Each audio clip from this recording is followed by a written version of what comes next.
Je conclus aujourd'hui le deuxième forum de l'islam de France au ministère de l'Intérieur. Souhaité par le président de la République, il rassemble toutes les associations, les fédérations musulmanes, celles qui gèrent des lieux de culte, des associations qui sont investies dans la vie de l'islam en France et qui travaillent à organiser le culte en France et à résoudre les problèmes que connaissent nos compatriotes musulmans.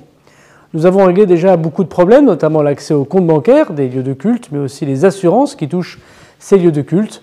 Nous avons beaucoup travaillé, notamment travaillé sur la protection des lieux de culte. Et donc, j'ai eu l'occasion aujourd'hui d'annoncer le doublement de l'enveloppe financière du ministère de l'Intérieur pour protéger les mosquées, pour protéger les lieux de culte musulmans jusqu'à 1 million d'euros. 100% des projets proposés seront financés par l'État pour lutter contre les actes anti-musulmans. Ces actes anti-musulmans, malheureusement, augmentent, plus de 30%, notamment du fait du conflit au Proche-Orient. Et c'est évidemment extrêmement grave pour nos compatriotes musulmans. Et l'État ne peut pas le tolérer. C'est pour ça que nous avons accompagné la création d'une association de protection des lieux de culte musulmans, comme il existe dans d'autres religions, et que nous allons désormais travailler avec elle contre tous les actes anti-musulmans.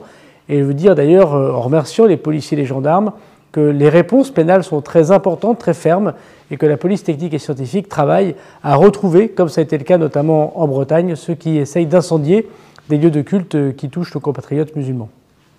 Nous avons aussi aujourd'hui divulgué le fait qu'il y aurait un Conseil national des aumôniers pour les prisons, pour les hôpitaux, pour l'armée. Nous avons également évoqué le statut de l'imam et notamment la formation professionnelle qui touche les imams français, puisque nous avons mis fin, vous le savez, depuis quelques semaines déjà, à l'action des imams détachés, c'est-à-dire payés par des États étrangers.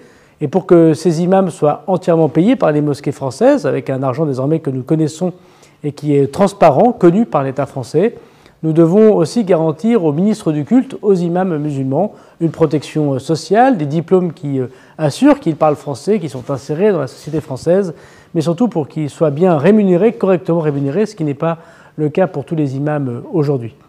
Le travail que nous menons avec nos compatriotes musulmans est un travail important pour structurer la deuxième religion en France.